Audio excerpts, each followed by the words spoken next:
17-ci fəsil. Qazinin vəfalı nişanlısı. Bakıda havalar isinməyə başlasa da, bugün temperatur birdən-birə xeyli aşağı düşmüş, küləkli yağış başlamışdı. Aysun səhər yeməyindən sonra Şağan kəndindəki əlillərin reabilitasiya pansionatına getmək üçün hazırlaşırdı. Elturan 5 gün idi ki, orada kəllə-beyin travmasından psixiatrik müalicəyə başlamışdı. Müalicə 2 həftə davam edəcəkdi. Pəncərədən çölə boylanıb üzünü turşutdu. Belə havaları heç sevmirdi. Amma sırağa gün nişanlısının yanında olanda bugün mütləq gələcəyini demişdi. Həm də Elturan mağazadan alıb aparması üçün ona birdəfəlik 140 və digər xırdapara şeylər tapşırmışdı. Bir də kitab mağazasından onun üçün bir neçə kitab almalıydı. Paltar dolabından Elturanın çox bəyəndiyi pəmbə koftasını götürdü. Göyrənli yubkasından da xoşu gəlirdi nişanlısının. Onu da asılqandan çıxardı. Geyim işi bitəndə güzgünün qarşısına keçib saçlarını düzəltdi. Dodaqlarına sevdiyi açıq rəngli boyadan çəkdi. Kakarel Noa parfümü ilə ətirləndi. Bu ətri tibb kollecini bitirməsi münasibəti ilə ona rəşad almışdı. Soruşmuşdu, nə alım? Aysun da bunu demişdi. İndi il yarım olardı ki, qənaətlə işlədirdi. Üzündə təəssüf hissi oxunan anası açıq qapının kandarında durub ona tamaşa edirdi. Aysun, nə baxırsan ay ana deyə soruşdu. Baxıram da olmaz, anası ah çəkdi. Deyirəm bəxtin olsaydı, lap şah oğluna layiq qızsan. Aysun güldü. Hardan tapaq indi şah oğlunu? Şah oğlu olmasın, rəiyyət oğlu olsun, amma daha belə də yox da. Sənin bəxtsiz taleyini düşünüb odlanıram. Nə olub mənim taleyimə? Aysun ciddiləşdi. Bəsdir də ay ana, yenə başladın. Anası nə vaxtdır ona yüngül atmacalar atmağa başlamışdı. Onun nişanlısı üçün cəmfəşanlıq etdiyini görəndə yazıq balam filan deyirdi. Amma indi bir addım qabağa getmişdi. Düz deyirəm də, qadın yenə köks ötürdü. Görürəm sənin həyatın xəstəxanaların yolunda ayaq döyməklə keçəcək. Xeyr, elə olmayacaq. Elişin beyin problemi düzələcək. Ayağı üçün də protez verəcəklər. Hər şey yaxşı olacaq. Yaman yaxşı olacaq. Anası kinayə ilə dilləndi. Bu vaxt Günel bacısına yaxınlaşdı. Bu yağışda necə gedəcəksən Şağana? Piyada getməyəcəyəm ki, metro ilə avtobusla gedəcəm. Anası yenə atmacasından qalmadı. Sənin fədakar bacın öz xəstə qazisi üçün Şağan nədir, Gəncəyə də gedib gələr, dedi və ironiya ilə əlavə etdi. Qaynanası Mehbarə xanımın vətəninə. Qaynanamla işin olmasın. Çantasını hazırlayan Aysun söhbətin xoşagəlməz aurasını yüngülləşdirmək üçün yalandan gülümsədi. Fərid buradadır. Hələ işə getməyib. Ona de, aparsın səni, bacısı dedi. Günelin Fəridlə arası yaman yaxşı idi. Xüsusilə də son vaxtlar. İkisi də rus dili olduqları üçün ya nədənsə yaxşı tuturdu onlarınki. Anası da kiçik qızının fikrini dəstəklədi. Günel düz deyir. Belə havada xəstələnə bilərsən, qoy Fərid aparsın. Yox, olmaz. O öz işinə getməlidir. Durum deyim ki, gəl məni Şağana apar. Mən deyərəm bu saat. Günel dərhal Fəridə zəng vurdu və sözünü deyib telefonu qapadaraq bacısına baxdı. Səni küçədə gözləyir. Aysun bacısına narazılıqla başını bulayıb, öz başından elə qələt eləyirsən ki, dedi. Və qara dəri gödəkçəsini əyninə keçirərək evdən çıxdı. Fəridin Nisanın küçə qapısının ağzında durmuşdu. Yaxşa görə içəridə oturmuş oğlan cəld yerə inib arxadan sağdakı qapını açdı. Sabahın xeyir Aysun, buyur əyləş. Səni yolundan eləmək istəmirdim, Aysun təklif olunan yerdə oturaraq dedi. Günel öz başından zəng elədi. Fərid dükanın arxasına keçib maşını işə saldı. O nə sözdür, özgə deyilik ki, yaxın qonşu yox, nə zaman maşın lazım olsa deyə bilərsən. Elturanın yanına gedirsən?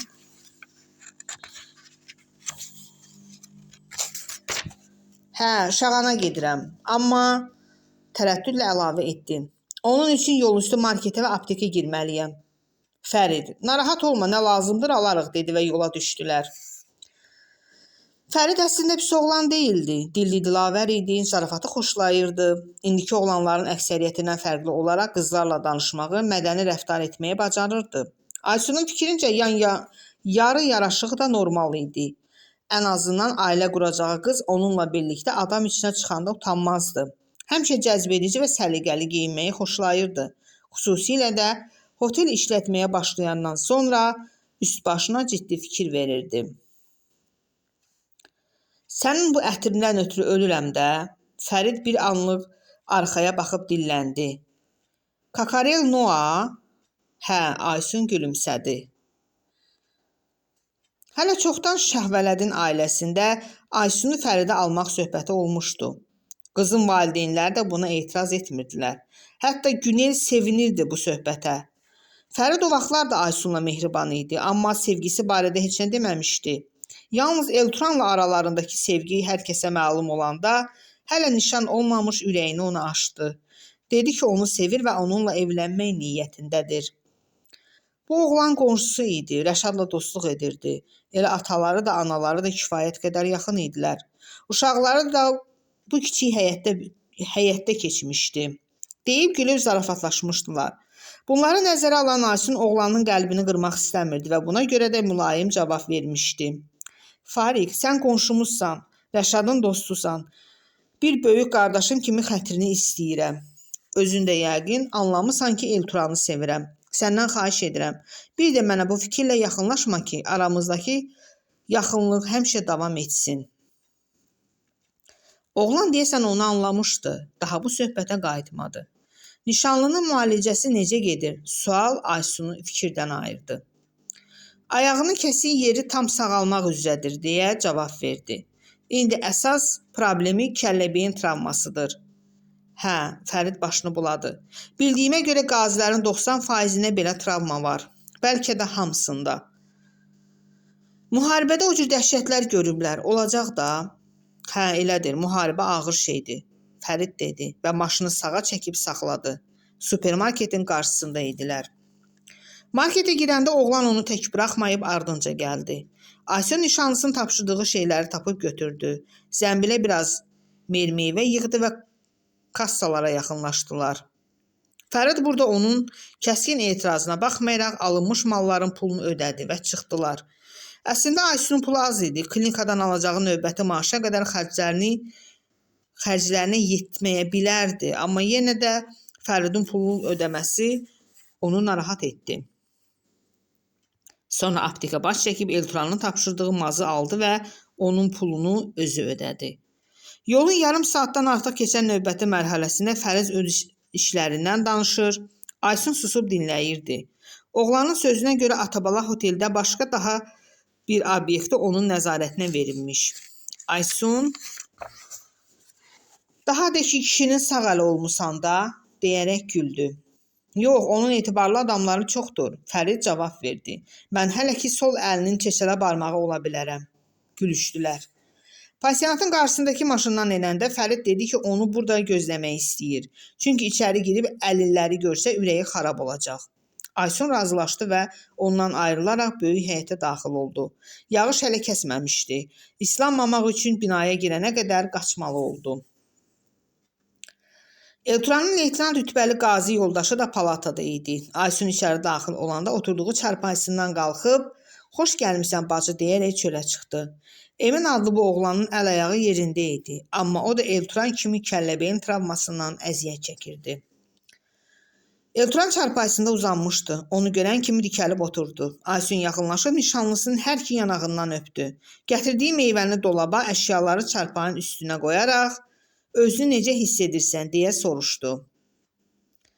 Yaxşıyam, Elturan dedi və əlavə etdi. Aldıqlarına görə sağ ol, amma daha heç nə gətirmə. Burada hər şeyi verirlər. Meyvə də.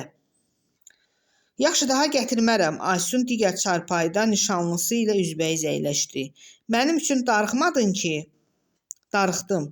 Mən də sənin yenidən görmək üçün tələsirdim. Bu yağışda gəlməyəydin, İslamlısan. Gəlməyinə yaxşı gəldin, Fərid gətirdi. Amma binanın həyətində biraz yağışa düşdüm. Nişanlınızın sifəti dərhal tutuldu. Onunla niyə gəldin? Mən avtobusla gələcəkdim. Aysun pərtliyini gizlətməyə çalışdı. Günel mənə demədən Fəridə zəng vurub xahiş etdi. Günel qələt elədi. Elturanın sinəsi əsəbdən körük kimi qalxıb enməyə başladı. Aysun isə bacardığı qədər sakit danışmağa çalışırdı. Niyə əsəbləşirsən Eliş? Nə böyük iş olub axı? Neçə ilin qonşusudur. Yağışa, küləyə görə razılıq verdim. Nə olsun qonşundur. Gəlməzdin, oturardın evində. Demişdim axı gələcəm, həm də almağa şey tapşırmışdın. Avtobusla gələydin, taksi ilə gələydin. Aysunun səbri tükənirdi. Mən anlamıram, Fəridlə gələndə nə olar? Yeyəcək məni? O əclafın yekəsidir. Lazım deyil belə danışmaq. Qızın dodaqları titrədi. Zalımın oğlu pislik eləmədi ki. Günel xahiş etdi, o da razılaşdı. Hələ marketdə də aldığım şeylərin pulunu o verdi. Nə? Elturan lap cinatına mindi. Onun aldığı şeylər mənə lazım deyil. Meyvə torbasını dolabdan götürüb palatanın döşəməsinə fırlatdı və bu zaman müavizətini saxlaya bilməyib çarpayıdan yıxıldı. Aysun cəld yerindən duraraq onun qalxıb oturmasına yardım etdi. Eliş, sənə qurban olum, sakitləş, əsəbləşmə. Mənə toxunma, nişanlısı onu geri itələdi. Mən səni tanımamışammış. Bəsdir də Elturan, neylədim ki mən? Bu yersiz qısqancıq hardan çıxdı? Sən belə deyildin axı. Mənə inanırdın. Sən... Elturan sözünün ardını gətirə bilmədiyi üçün halı daha da ağırlaşdı. Səsə gələn tibb bacısı qaçıb həkimi çağırdı. Elturana iynə vurdular. Aysun onun sakitləşməsini gözləməyib pansionatı tərk etdi. Qəlbi yaman qırılmışdı. Hirsindən əsim-əsim əsirdi. Nə olub Aysun? Əhvalının yaxşı olmadığını anlayan Fərid narahatlıqla soruşdu. Keçib Nisanın arxa oturacağında oturaraq qapını çırpdı. Heç nə, gedək. Fərid daha maşını işə salıb küçəyə çıxardı. Dedə, nə olub? Nişanlının vəziyyəti pisdir? Hə, pisdir. Bunu deyib ağladı. Ağlama. Oğlan özlüyündə güya ona təsəlli verirdi. Nə etmək olar? Özünün seçdiyin taleyindir. Bir qədər sonra Nisan mərdəkanı arxada qoyaraq şəhər mərkəzinə doğru şütüyəndə bayaqdan fikrə dalmış Aysun qərara gəldi ki, düz hərəkət eləməyib. Ağır beyin travması almış nişanlısının qısqanclıqdan dediyi acı sözlərə forslanıb elə ayrılmamalı idi. Hələ onu elə ağır vəziyyətə qoyub çıxması qərara gəldi ki, geri qayıtmalı və Elturandan üzr istəyərək könlünü almalıdır. Hə, mütləq belə etməli idi. Fariq deyə səsləndi. Hə, Aysun. Geri qayıda bilərik? Niyə? Təəccüblənmiş Fərid sürəti azaltmadan soruşdu. Elturanla mübahisə edərək ayrıldığını demək istəmirdi. Ani olaraq düşünüb bəhanə tapdı. Ona yeməyə apardığım qablar palatadakı şkafda yığılıb qalıb. Onları evə qaytarmalıydım. Unutdum. Nə vacibdir ki, gələn dəfə gələndə götürərsən. Qablar yuyulmamış qalıb, ona görə deyirəm.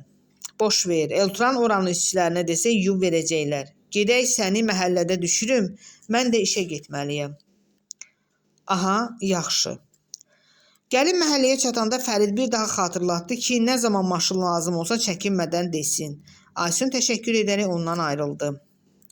Evə girəndə atası ilə qardaşı da burada idilər. Kimsəyə bir söz demədən yataq otağına keçib paltarını dəyişdi və üzü üstə yatağa uzandı. Keçirdiyi peşmançılıq hissi onu üzürdü. Nə etməməli idi, səbrini basıb susmalı idi. Yaxşı sevgilim, bir daha Fəridin maşınına minmərəm deyərək nişanlısını bir təhər sakitləşdirməli idi. Amma o nə etdi? Elturanı elə ağır bir vəziyyətdə qoyub çıxdı. Beynindən keçdi ki, elə indicə telefonla zəng edib üzr istəsin.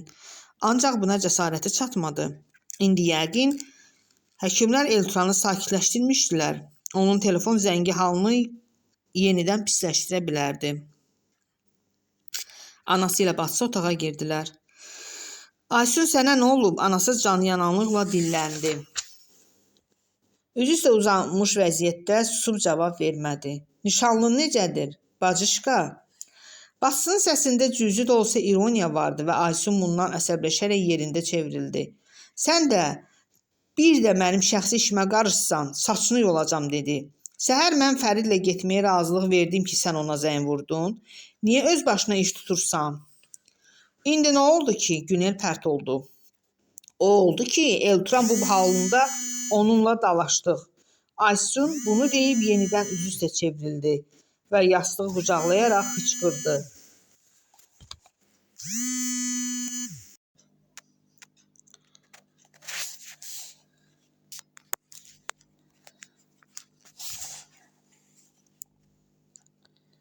Anası gəlib çarpayda oturdu. Ay qız, bir əməlli başlı danış görək nə olub? Niyə dalaşdınız? Anasının səsindəki şəfqət onu bir qədər sakitləşdirmişdi. Qalxıb oturaraq pansionatda olanları kövrək səslə danışdı. Sözünü bitirəndə anası hirslə səsini qaldırdı. Sən bu yağışda, küləkdə dünyanın o başına onu ziyarət etməyə gedirsən. Elturan Bəydadaş səni ağladıb yola salır, hə? Ay ana, sən Rəşadın canı, belə danışma. Bəs necə danışım? O heç güzgüdə özünə baxmır. Ya başını aşağı əyəndə tay qıçını görmür. İndiyə kimi nişanını qaytarmamısan, şükür etməlidir. Sənin kimi sədaqətli, həm də gözəl, ağıllı qız düşüb əlinə. Niyə tanrısına təpi atır? Vallahi sənin dərdindən mənim ürəyim əriyib gedəcək. Bu qədər yaraşıqlı, sağlam oğlanlar tökülüb qalıb, hansına üz versən, yürə-yürə ayağına gələr. Ancaq sən canım gözüm deyib bərk-bərk yapışmısan bu şikəst qədədən. Ana bəsdir, Aysun acıqlı reaksiya verdi. Bu nə sözlərdir danışırsan?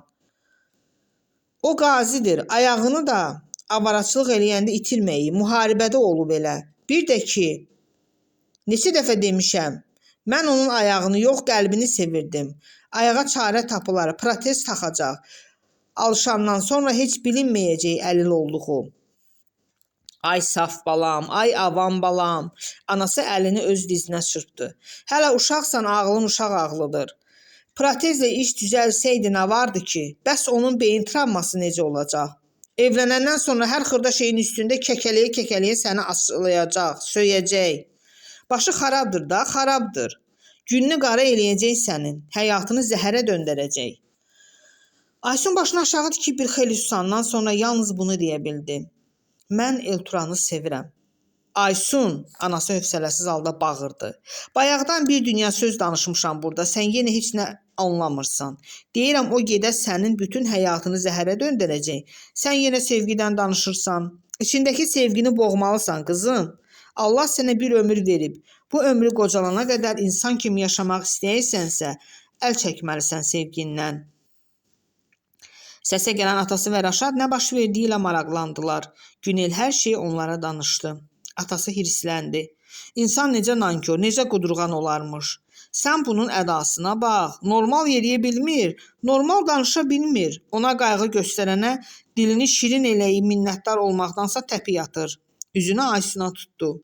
Anan ağlıdır, ağlını başına yığ. Nə qədər ki həyatını məhv etməyib, uzaqlaş ondan. Elə anam da, mən də onu deyirik. Günel atasına yarındı. Sən burnunu hər yerə soxma. Rəşad bacısına acıqlandı. Aysunun özünün sənin qədər də ağlı yoxdur ki, ona şəxsi həyatı barədə məsləhət verirsən. Aysun Rəşada məzəmmətlə baxdı. Yaxşı, o kiçikdir, amma sən böyüksən. Özün məsləhət ver bacına. Deyirsən şikəst biri ilə evlənib ömrünü çürütsün. Aysun'a layiq bilirsən bunu. Ana, Rəşad deməyə söz axtardığı üçün biraz düşünməli oldu. İndi deyirsən ki, atam qəzaya düşsə, bir ayağını kəssələr, sən onu atacaqsan. Anası kinayə ilə güldü. Baxın da, bu da mənim ağıllı oğlum.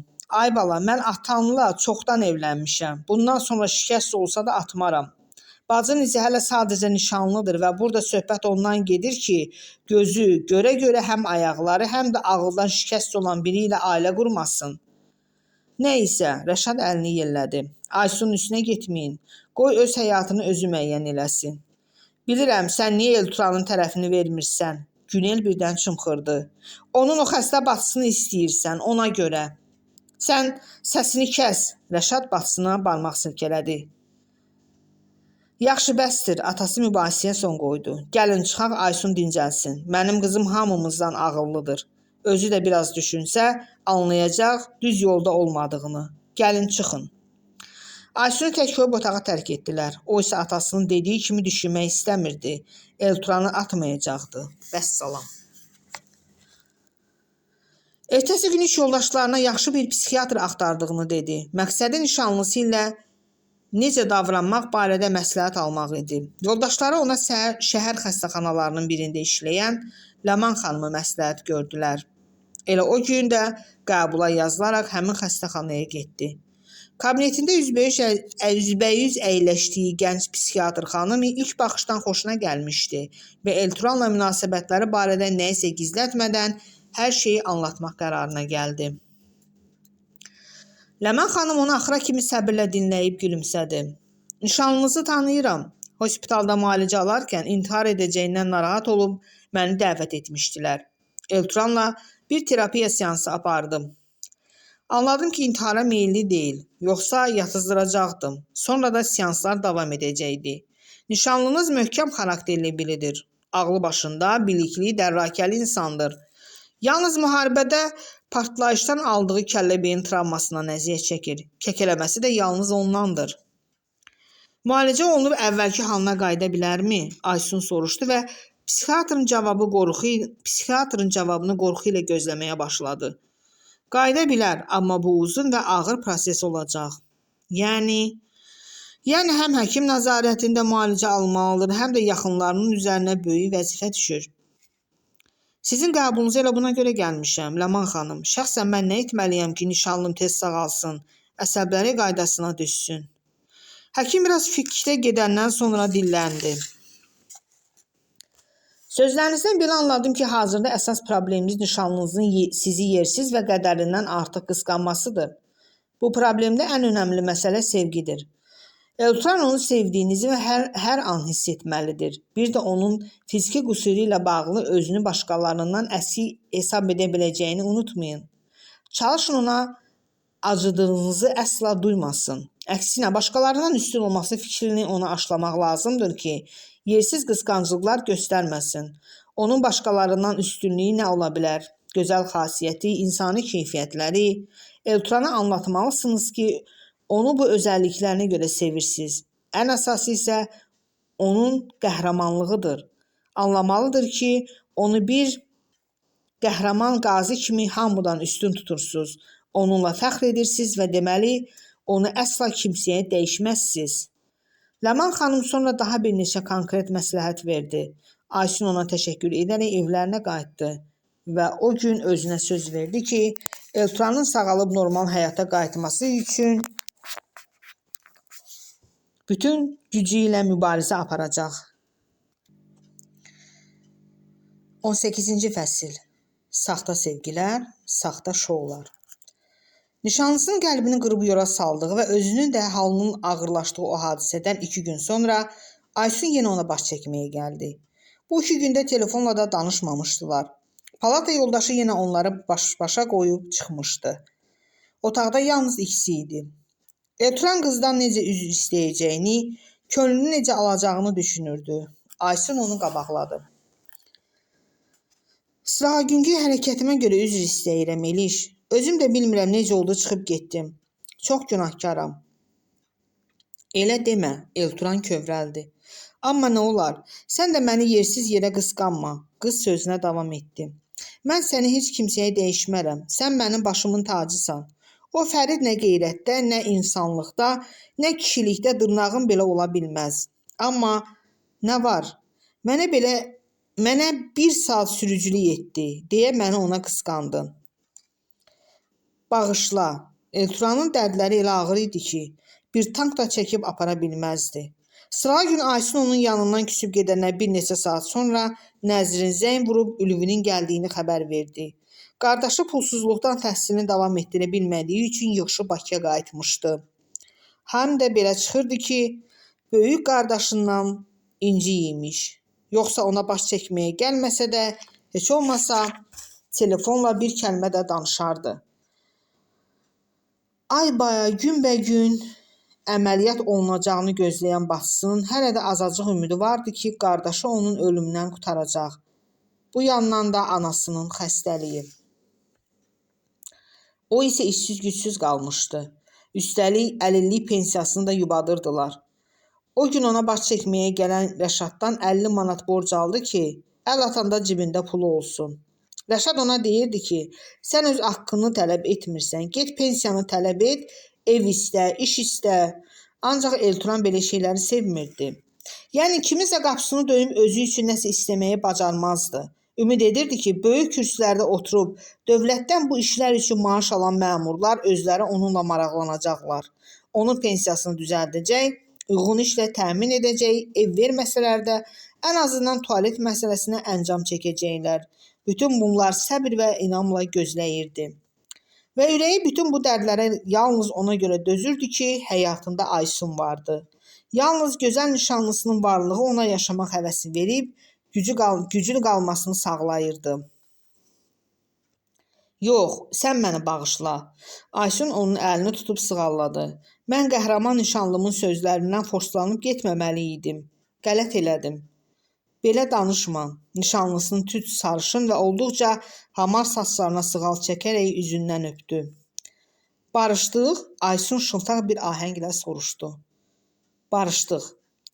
Bir tibb bacısı palataya gələrək deputat Məmiş Məmişovun televiziya operatoru və fotoqrafla birlikdə pansionata təşrif buyurduğunu və birazdan Elturana baş çəkəcəyini həyəcanla xəbər verdi.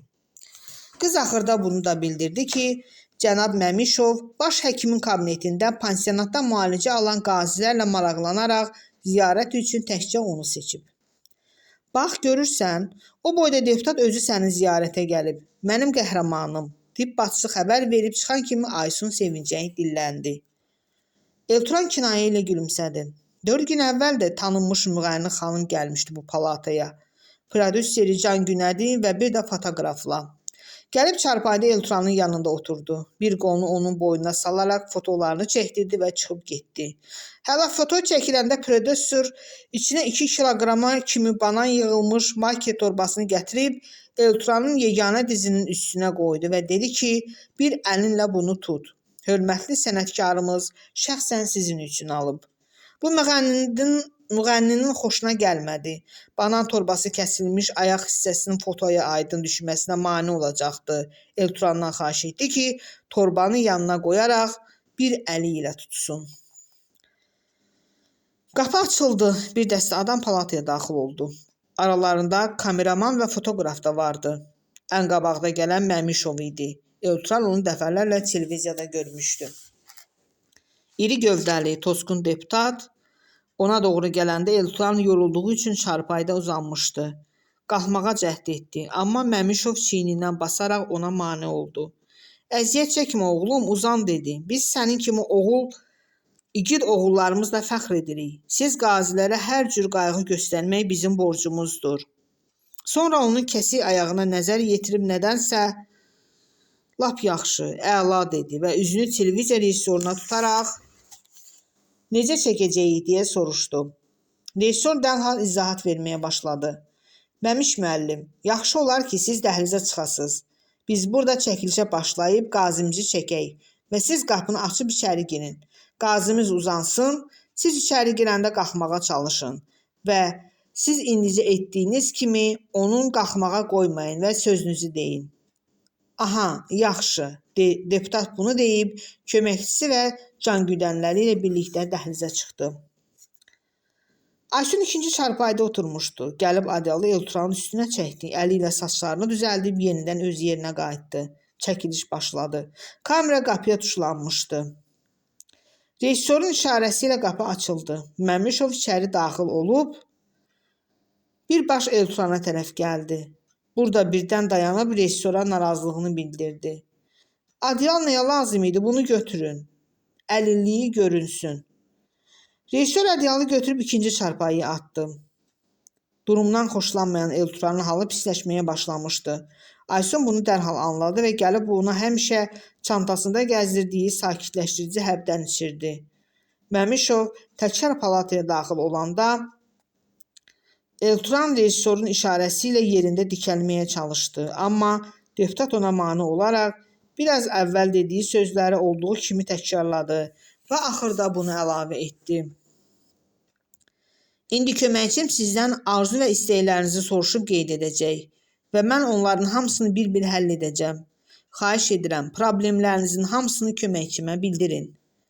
O sözünü bitirən kimi rejissor Eltrana bir vərəq göstərib dedi ki, burada yazılan sözləri əzbərləyib olduğu kimi təkrar etsin və vərəqi cibinə qoydu. Kamera çəkməyə başlayanda çarəsiz qalmış Eltran indicə əzbərlədiyi sözləri çətinliklə də olsa dilə gətirdi. Çox sağ olun, Məmiş müəllim. Siz çox qayğıkeş insansınız. Çəkiliş bitən kimi gələnlərin hamısı palatanı tərk etdilər və Məmişovun köməkçisi də Eltrandan problemi barədə heç bir şey soruşmadan çıxıb getdi. Aysun sevindi. Bu çox yaxşı oldu dedi. Rəfiqələrimin hamısına zəng vurub deyəcəm ki, qəhrəman nişanlımı göstərəcəklər. Axşam televizora baxsınlar. Axşam Eltran, Emin və bir neçə başqa qazi televizor otağında oturub verilişin başlamasını gözləyirdi. Bir saata yaxın gözləyəndən sonra məlum oldu ki, 20 dəqiqəlik veriliş başdan ayağa Məmişovun təbliğinə və reklamına həsr olunub.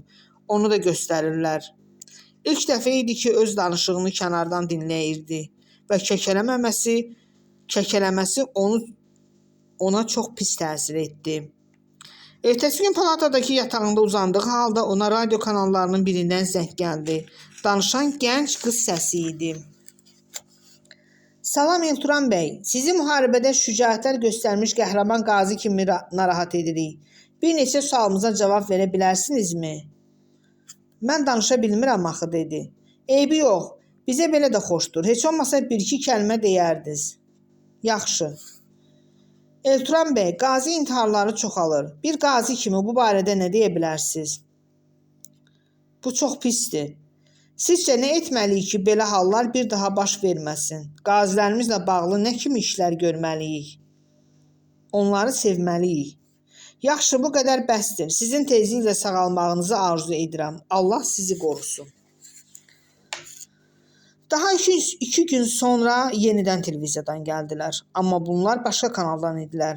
Onu Məmişovla bağlı verilişdə görmüşdülər. Dedilər ki, həyətdə bir neçə dəqiqəlik çəkiliş olacaq. Daha əziyyət çəkib gəlmişdilər. Yox deyə bilmədi. Həyətə çıxdılar. Onu pansionatın böyük həyətinin başına qədər gətirib, yaxasına kiçik mikrofon yerləşdirdilər. Rejissor ona nə etməli olduğunu başa saldı. Biz səni həyətin o biri başından çəkəcəyik. Sən aramla bizə doğru gələcək və mən işarə edəndə bunu deyəcəksən. Vətən uğrunda döyüşüb qazi oldum. Biz qalib gəldik. Bir daha torpağımıza göz dikən olsa, yenə döyüşlərə qatılmağa hazıram. Aydındır. Qoltuq ağacına söykənib durmuş Eltran başını tərpətdi. Rejissor qaçaraq həyətin o biri başında özünə mövqe tutmuş operatorun yanına getdi. Bir neçə dəqiqə sonra Eltran onun işarəsi ilə hərəkətə başladı. Ağır-ağır yeriyirdi. Rejissor ikinci işarəsini verən kimi danışmağa başladı. Vətən uğrunda döyüşüb qazi oldum. Biz qalib gəldik. Bir daha torpaqlarımıza göz dikən olsa, yenə döyüşlərə qatılmağa hazıram. Onlara yetişəndə operator narazılıqla başını buladı. Səsdə xırıltı var. Mikrofonu dəyişib yenidən çəkməliyik. Yaxasındakı mikrofonu dəyişərək həyətin başına qayıdıb yenidən gəlməsini tapşırdılar. Eltran geri qayıtmalı oldu. İkinci dəfə gəlib televiziya işçilərinin yanına çatanda bu dəfə rejissor irad bildirdi. Həm də mikrofona filana yox, onun özünə. Belə olmaz, bir neçə yerdə başınızı aşağı dikmişdiniz. Siz müharibədə qalib qayıtmış qazisiz. Başınızı qürurla dik tutmalısınız. Xahiş edirəm, qayıdıb yenidən gəlin. Geri qayıtdı. Yorulmuşdu, həm də içini əsəb gəmirirdi. Düşünürdü ki, özləri işlərini düz tutmurlar, sonra da o günahı onda görürlər. Bir də bu nə sözdür, ona dedizdirirlər. Yenə döyüşlərə qatılmağa hazıram. O pansionatın həyətində rahat addımlaya bilmirdi. Döyüşə getməyə necə hazır ola bilərdi? Bax, tutaq ki, bir təhər getdi. Orada vuruşan əskərlərə artıq yük olmaqdan başqa əlindən nə gələcəkdi? Nəyə lazım idi bu saxtakarlıq? Deyəsən, bunlar müharibənin tir oyunu sandılar. Güya Eltran əlil arabasında oturub, tir tüfəngini əlinə alaraq dovşan fiqurlarına atəş açacaqdı. Əsəbdən bütün vücudu titrəməyə başlayanda mühafizətini saxlaya bilməyib yıxıldı. Rejissor və kənarda çəkilişə tamaşa edən bir tibb işçisi qaçaraq yanına gəlib ayağa qaldırdılar. Elturanın halı yenə tamam dönmüşdü. Tibb bacılarından biri rejissora dedi ki, daha çəkiliş davam edə bilməz. Çünki onu palataya aparıb iynə vurmalıdılar. O gecə fikirli yatdığı üçün ya nədənsə yuxusunda Anarı gördü. Gözündən və bədəninin bir çox yerindən ağır yara almış igid komandir öz müavininə döyüş əmrləri verirdi. Əslən Kəlbəcərdən olan polkovnik leytenant Anar Əliyev hələ müharibədən 2 il əvvəl Naxçıvanda xüsusi təyinatlı bölmənin komandiri olarkən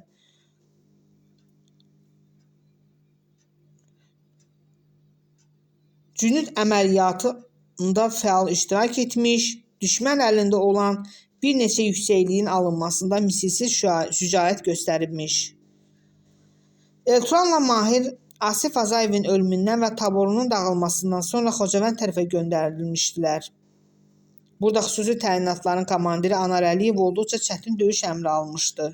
Azərbaycan ordusunun Xocavənd Şuşa istiqamətində hərəkət edərək Şuşaya daxil olmasına şərait yaradılmalı idi və bunun üçün mütləq 772 metr yüksəkliyi ilə Xocavənd rayonunun Tux kəndini düşməndən azad etmək lazım gəlirdi. Anarın komandirliyi ilə qanlı bir döyüşə başlanmışdı. Özü ən qabaqda olmaqla tabelində olan dəstəsi düşmənin üzərinə qasırğa kimi gedirdi. Düşmən də möhkəm dirənc göstərdi. Çünki əllərində olan yüksəklik və kəndi itirmək Azərbaycan ordusunun Şuşaya doğru hərəkətinin asanlaşması demək idi. Döyüşün ən qızğın çağında Anar Əliyev gözündən və sağ qolundan ağır yara aldı. Bu zaman Elturan onun yaxınlığında idi. Güllə yağışının altında olan komandirin gözünün qanı dayanmırdı. Ona mütləq tibbi yardım göstərilməli və döyüş meydanından uzaqlaşdırılmalı idi. Lakin yaxınlıqda felçer və ya sanitar gözə dəymirdi. Onlar müxtəlif yerlərdə yaralı əskərlərə yardım göstərməkdə idilər.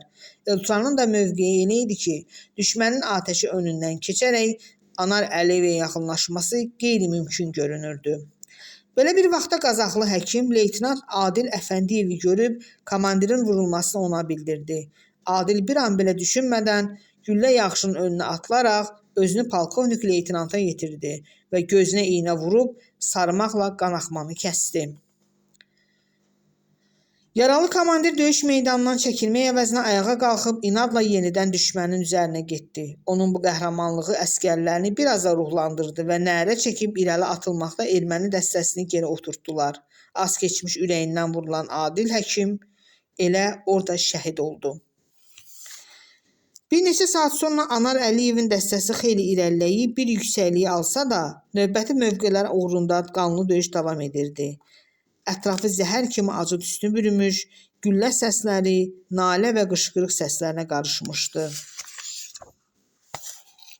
Belə bir məqamda Elturan polkovnik leytenant Əliyevi bir daha görə bildi. Komandir bir neçə yerindən ağır güllə yarısı alaraq yerə sərilmişdi. Güclə danışa bilirdi, amma belə bir vəziyyətdə də fikri dəstənin qarşısında duran vəzifədə idi. Yanında dizləri üstə yerə çökmüş müavininə əmrlər verir, özünün artıq həyata keçirə bilməyəcəyi döyüş planını ona başa salırdı. Çünki ölümünə çox az qaldığını anlamışdı və bir neçə dəqiqə sonra doğrudan da şəhid oldu. Elturan gördüyü mənzərədən həddən artıq təsirlənmişdi. Bir insanın ürəyində nə qədər vətən sevgisi, nə qədər böyük qəhrəmanlıq və sərkərdə inadı olmalı idi ki, İndicə öləcəyini bildiyi halda köməkçisinə döyüş planını izah etsin. Elturan ömrünün sonuna kimi nə qəhrəman Anar Əliyevi, nə də gözləri ilə gördüyü bu möhtəşəm səhnəni unudacaqdı. Pansionatdan çıxmağına 2 gün qalmış telefonuna bir qadından zəng gəldi. Şəhərdəki orta məktəblərin birinin direktoru imiş. Onu salamlayıb xoş sözlər dedi. Elturan bəy, sizi televiziya verilişinə görəndən sonra nömrənizi rejissordan aldım. Sabah məktəbimizdə sizinlə igid bir qazi kimi təmtəraqlı görüş keçirmək istəyirik. Müəllim və şagirdlərimizin hamısı sizi görmək istəyirlər. Etiraz edə bilmədi. Direktor vaxtı bildirib sonda bir daha xatırlatdı ki, bütün məktəb kollektivi onu hörmət və sevgi ilə qarşılayacaqdır. Səhərsi gün hərbi formanı geyinib medallarını taxdı. Pansionata çağırdığı taksini məktəbə sürdürəndə həyəcanını boğa bilmirdi. İlk dəfə idi ki, onu dinləmək istəyən insanların qarşısında canlı çıxış edəcəkdi. Həm də müəllim və şagirdlər arası qarşısında. Bu məsələ onu ən çox narahat edən isə dilindəki qüsur idi. Qapıda qarşılayan filan olmadı. Gözətçi gəlişinin səbəbini biləndə onu direktorun kabinetinə ötürdü. Ətli andamlı qadın kreslodan qalxıb ona xoş gəlmisiniz dedi. Oturmağa yer göstərdi və qapıdan qəbul otağına boylanıb katibəsindən Ceyran, kameramanla fotoqraf gəliblər deyə soruşdu. Yox, hala gəlməyiblər, katibə cavab verdi. Get, Məleykəyə dedi ki, onlar gələn kimi bütün 7-ci sinifləri dərslərindən çıxarıb akt zalına aparsın. Hə, bu saat. Direktor təzədən yerinə keçib Elturana sizi biraz gözlədəcəm. Kameramanla fotoqraf gəlsinlər, akt zalına gedək, dedi və öz işi ilə məşğul olmağa başladı. Elturan anladı ki, güya bütün kollektivin onu həvəslə gözləməsi yalan imiş.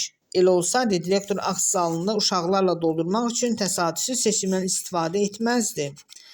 Əslində, məhz 7-ci siniflərin seçilməsi təsadüfi də deyildi. Yəqin ki, direktor öz şagirdlərinin tərbiyəsinə bələd idi və bilirdi ki, yuxarı siniflər tədbir zamanı özlərini yaxşı aparmayacaqdılar. Eyni zamanda məktəbə kameraman və fotoqraf çağırması da onu göstərirdi ki, tədbir formal xarakter daşıyacaq. Yəni, direktor sadəcə məktəbdə qazi ilə görüşüb keçirdiyini yuxarılara çatdırmaq istəyirdi. Həyəcandan və biraz da əsəbdən boğazı qurumuşdu. Bu saat məmnuniyyətlə bir stəkan çay içərdi. Direktor xanım isə deyəsən milli adətə görə gələn qonağa mütləq çay təklif etmək lazım olduğunu unutmuşdu. Axır özü dilləndi. Bir stəkan su. Direktor ona heç nə demədən qarşısındakı düyməni basıb katibəsinə səsləndi.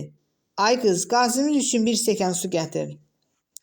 Qızın gətirdiyi suyu yenicə içmişdi ki, kameraman və fotoqrafın gəldiyini, uşaqların akt zalına yığıldığını xəbər verdilər və direktor kreslodan durub hökmlə qalxın, gedək dedi. Qadın şişman biri olsa da Elturan onunla güclə ayaqlaşırdı. Xüsusən də pilləkənləri çıxanda tamam tərlədi. Akt zalında bütün oturacaqlar balaca uşaqlara dolmuşdu. Müəllim isə cəmi 3 nəfər idi. Səhnəyə qalxan direktor səs-küy salmış uşaqları hədələyərək sakitləşdirdi və bundan sonra Elturanı yanına dəvət etdi. Üstünə iri gül buketi qoyulmuş masanın arxasında yanaşı oturdular.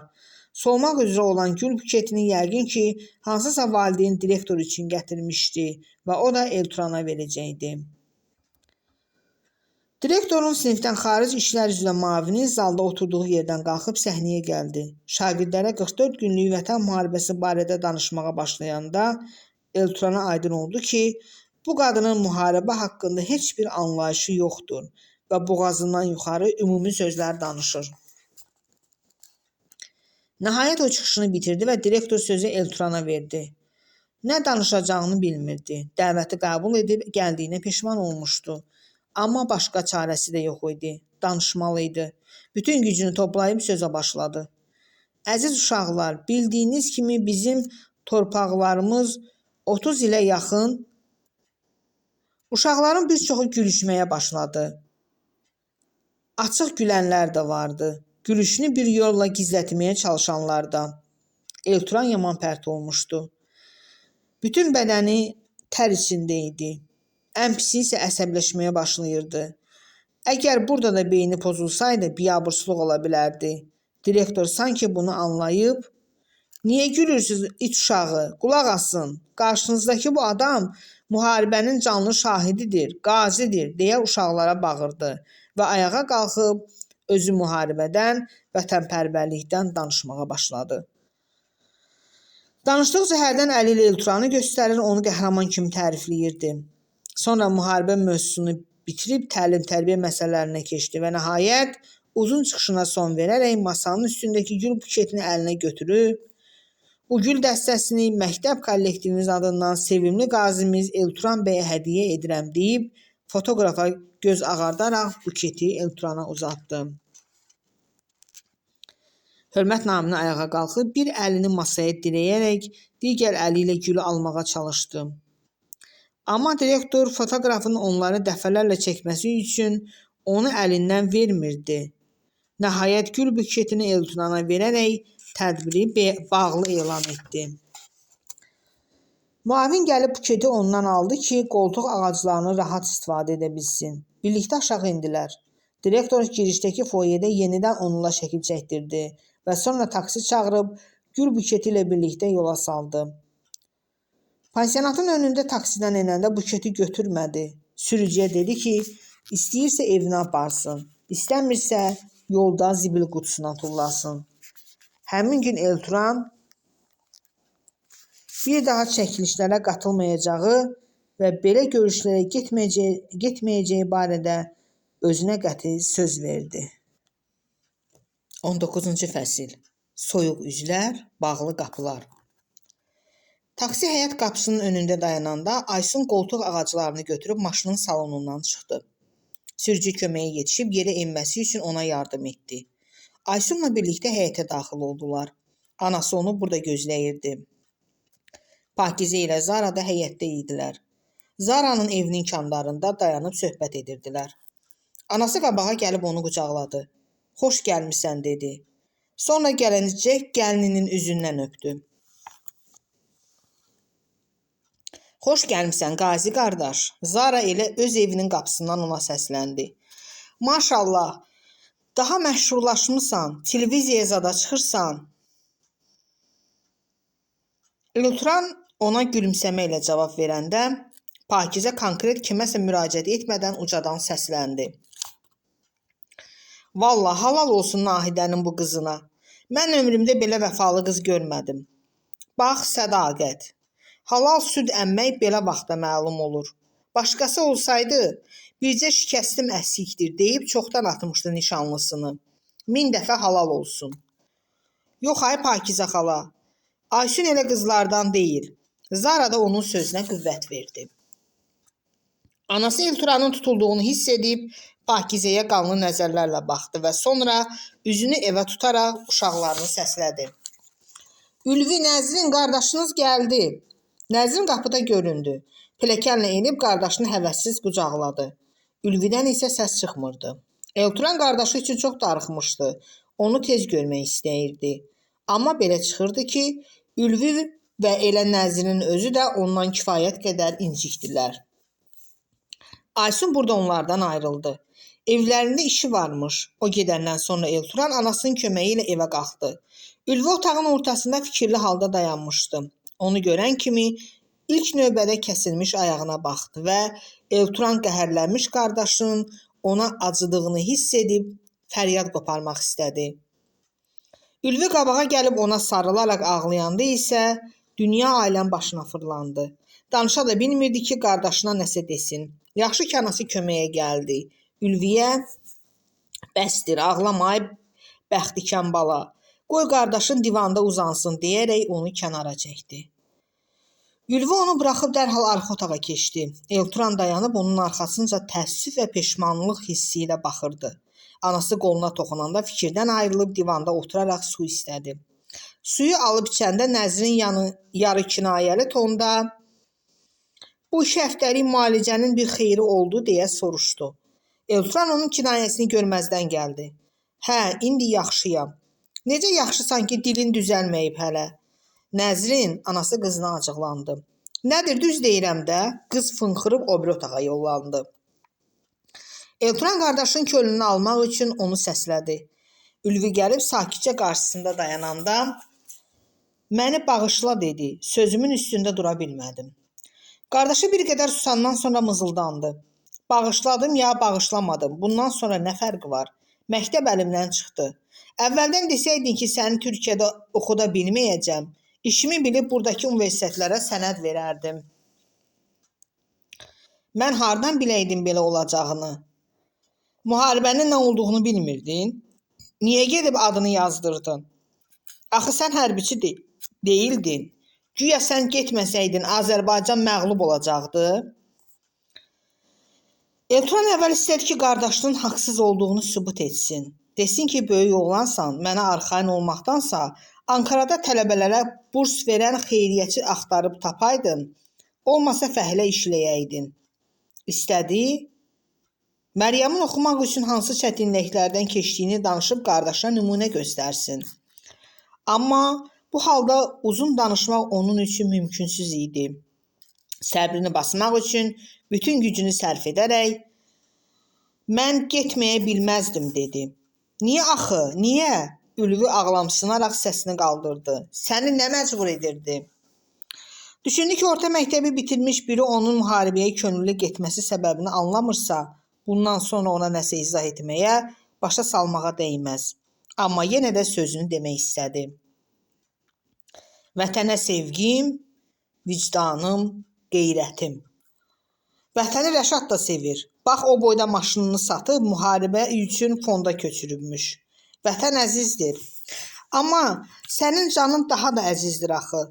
Birdən oradan sənin də Mahir kimi meydin qaydardı. Onda nə edəcəkdik? Bu vaxt Nəzrin o bir otaqdan gəldi. Onda heç olmasa deyərdik şəhid olub. Orada, burada adı ilə fəxr edib qürrələnərdik. Elturan dərindən ah çəkdi. Neyniyim, şəhid ola bilmədim. Bəxtin gətirməyib, bacısı ironiya ilə cavab verdi. Nəzrin, bəsdir, ağıllı qız ol. Anası qızını məzəmmət etdi. Bu dəqiqələrdə Elturana qardaşı və bacısının narazılığından daha artıq anasının tövrü incidirdi.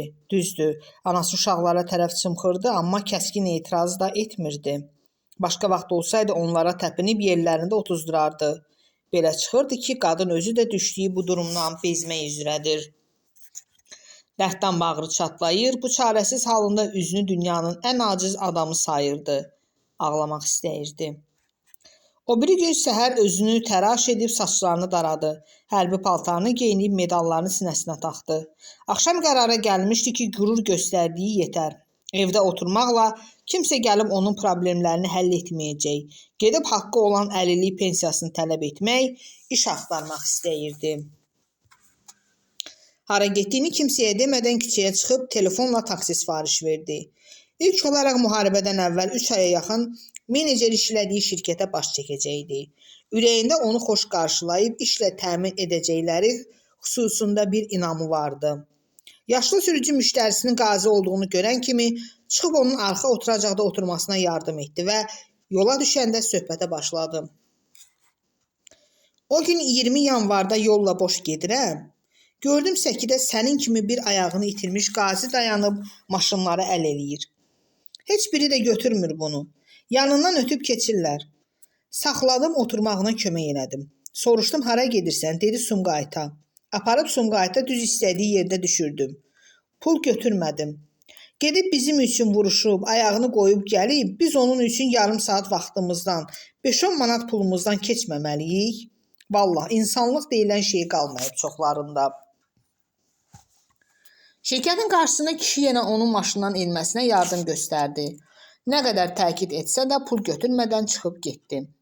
Onun bu alicənab hərəkəti Elturanı duyğulandırmışdı.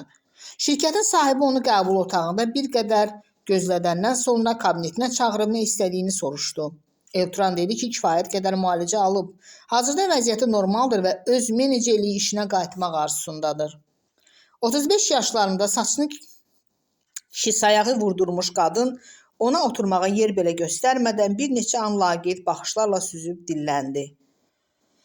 Siz müharibəyə gedəndən sonra yerinizi adam təyin etmişik.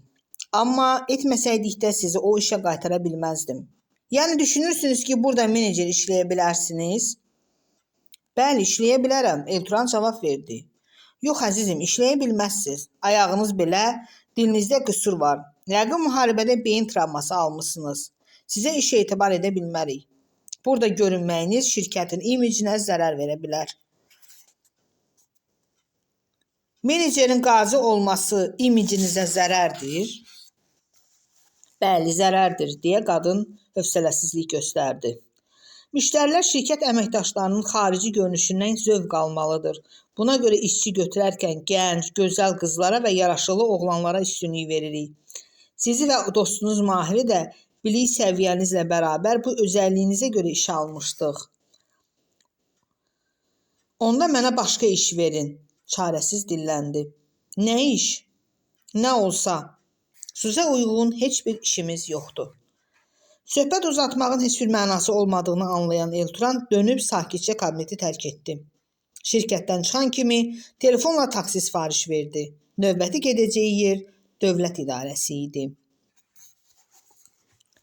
Burada böyük kabinetin sahibi olan 40 yaşlarında göyçək kişi onu qəbul otağında çox gözlətmədən içəri dəvət edib oturmağa yer göstərdi. Nə səbəbə gəldiyini soruşanda Elturan əlillik pensiyası almadığını, ağır şəraitdə kirayədə yaşadığını, ayaq protezinə ehtiyacı olduğunu və işləmək istədiyini bildirdi. O sözünü bitirəndən sonra göyçək kişi bir qədər fikrə gedib quru səslə dilləndi. Sizi anlayıram, istəyirsiniz ki, bütün problemlərinizi dövlət həll eləsin. Amma unutmayın ki, siz tək deyilsiniz. 10 bindən çox qazimiz var. İş barədə kömək edə bilməyəcəyəm, çünki uyğun iş yoxdur. Dediniz kirayədə qalırsınız. Tualetin həyətdə olması əziyyət verir. Məncə bu problemi özünüz aradan qaldıra bilərsiniz. Protez məsələsi də qəliz məsələdir. Elə şeyləri xaricdən alırıq və hələ 2 qazimizə çatdıra bilmirik. Gözləməli olacaqsınız. Qaldı pensiyaya, onu alacaqsınız. Amma əvvəlcə əlillik dərəcəniz təyin olunmalıdır. Bunun üçün isə həkim komissiyasından keçməlisiniz. Onlar rəy verməlidir. Elturanın beynində yenidən müharibə uğultusu səslənməyə başlamışdı. Kəsilmiş ayağını göstərib kişinin sözünü kəsdi. Bunu gözünüz görmür. Onun əsəbi deyəsən kabinet sahibinə də sirayət etmişdi. Görürəm, kör deyiləm, deyə səsinin tonunu qaldırdı. Amma mənim görməyimlə iş düzəlmir. Biz burada gözümüzə yox, möhürlü sənədə inanırıq. Onu da sizə həkim komissiyası verməlidir. Məni niyə incidirsiniz axı? Elturan qoltuq ağaclarına söykənib ayağa qalxdı. Mən vətən uğrunda döyüşmüşəm. Bilirəm. Kabinet sahibi istehza ilə dilləndi.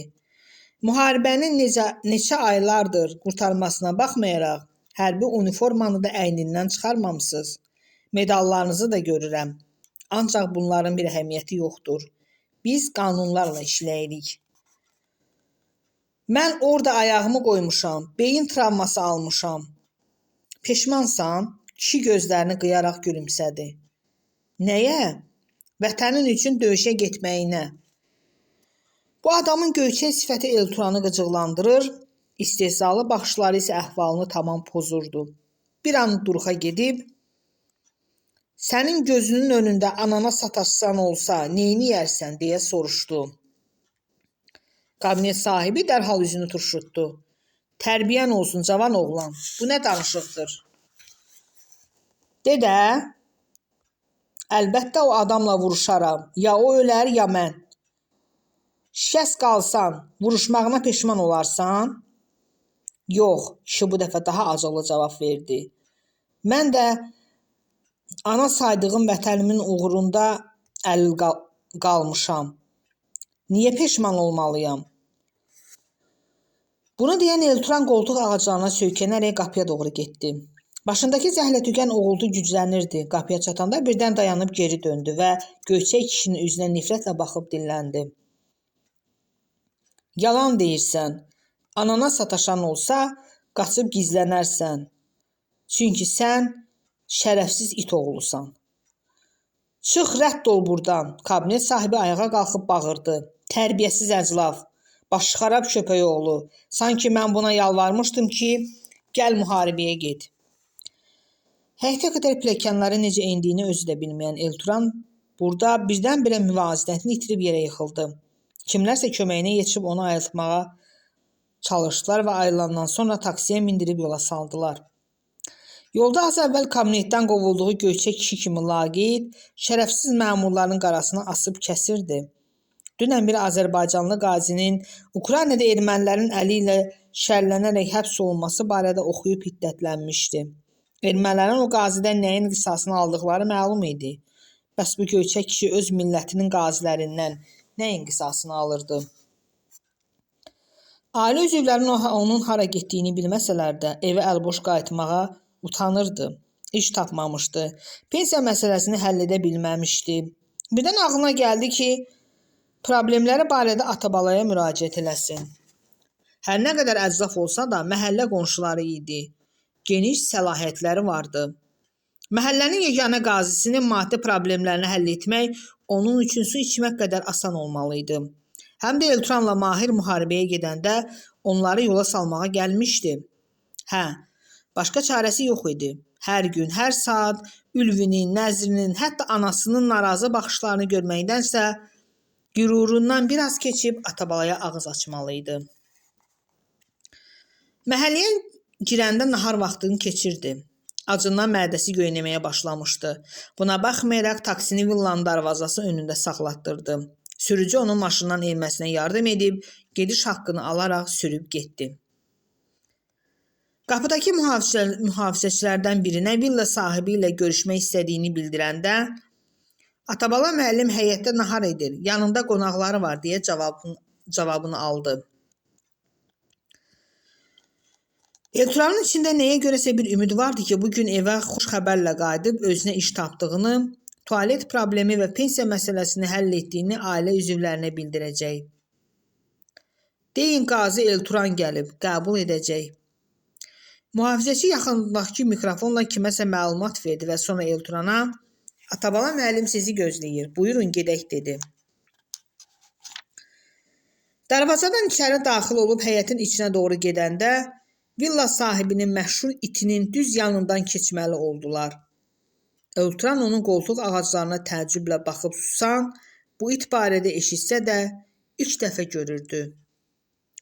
Atabala onun tanımadığı 3 kişi ilə yanları açıq köşkdə yeyib içirdi. Zara ilə Əhmədin oğlu da burada idilər. Zarik qonaqlardan birinin qucağında oturmuşdu. Elturanın gəldiyini görəndə ayağa qalxdı. Yarıçılpaq Zara isə başqa bir qonağın yanında oturub boynunu qucaqlamışdı. Deyəsən içkili idi. Onun gəlişini vecinə almadı. Yaxınlaşıb böyük masanın yanında durdu və üzünü ev sahibinə tutub başını tərpətməklə salam verdi. Masanın üstündəki süd quş südündən tutmuş, eşşək buynuzuna qədər ömründə görmədiyi hər cür nemətlər qalaqlanmışdı. Atabala onu başdan ayağa süzüb, xoş gəlmisən igid oğlan deyə gümrah səslə salamladı və tez üzünü qırışdırıb soruşdu. Adın nə oldu? Elturan. Elturan adını dedi və bu zaman onun dil qüsuruna gülən bir qonağı görməzdən gəlməyə çalışdı. Villa sahibi onu qonaqlara təqdim etdi. Elturan bizim məhəllənin qazisidir, fəxrimizdir. Çünki müharibəyə könüllü gedib və igidliklə döyüşüb. Biz indi burada bir tikə çörəyimizi rahat yeyə biliriksə, bunun üçün belə oğullarımıza borcluyuq. Hələ məhəllədən bir şəhidimiz də var. Denib Elturana baxdı. Nə idi onun adı? Mahir. Elturan dostunun adını qürurla çəkdi. Hə, Mahir. Atabala bunu deyib sözünə davam etdi. Onun ehsanını özüm şəxsən tək başıma boynuma götürdüm. Sonra sözünü kəsib ondan niyə gəldiyini soruşdu. Elturan bir qədər bir gözü yekəqarın kesal qonaqla mazaqlaşan Zarada olduğu halda pensiya, iş, protez və tualet problemini dilinə gətirdi. O sözünü bitirəndə qonaqlar qəhqəhə çəkib güldülər. Onlardan biri gülməyini bir təhər covlayıb üzünü Atabalaya tutdu. Atabala müəllim inciməyin. Vallahi sizə yazığım gəldi. Tualetə gedə bilməyənlər də qaçıb sizin yanınıza gəlirmişsən demə. Allah sizə səbir versin. Başqa sözüm yoxdur. Atabala həmin qonağa hə, daha demə cavabını verib, sonra üzünü Elturana xitabən dedi. Gözəl oğlan, mən tualet işinə baxmıram. Pensiyanı gec-tez verəcəklər. Onda pul yığıb özün həll edərsən o işi. Məndən istədiyin böyük bir şey istə ki, adıma layiq olsun. Protez də mənlik deyil. Nazirlik o işlə ciddi məşğuldur. Artıq protezlər, əlil arabaları xaricdən gətirilməyə başlanıb. Zamanı gələndə sənə də verərlər. Sürədən gələn ləzzətli yemək qoxuları Elturanın aclığını daha da şiddətləndirirdi. Ağzı durmadan şirə ifraz edirdi. Mənə iş verin. Pauzadan istifadə edib dilləndi. Sənə nə iş verə bilərəm axı? Ayaq üstə güclə durursan. Atabala bunu deyib onu bura gətirmiş mühafizəçini göstərdi. Bunun kimi mühafizəçi ya cangülən işləyə bilərsən? Qonaqlar da, Zara ilə Zarik də gülüşdülər. Elturan başını yelləyib, yox dedi.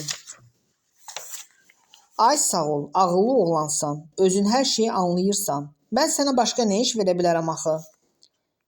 İqtisadçıyam, yaxşı oxumuşam. Bayaq Zariki qucağında oturtmuş kişi sifətindəki yemək içməyi göstərib, iqtisadiyyat budur, başın çıxır dedi və özü öz atmacasına güldü. Mən gedim. Halının yenə kəskin pisləşəcəyindən narahat olan Elturan dilləndi. Ged oğlum, ged, özündən müğayət ol. Sən bizim igid qazimizsən, başımızın tacısan. Atabala bunu mülayim səslə deyib üzünü Zaraya çevirdi. Zariçka, qazimizə o kabab tikələrindən yaxşısından 1-2 dənə ver, yeyə geçsin.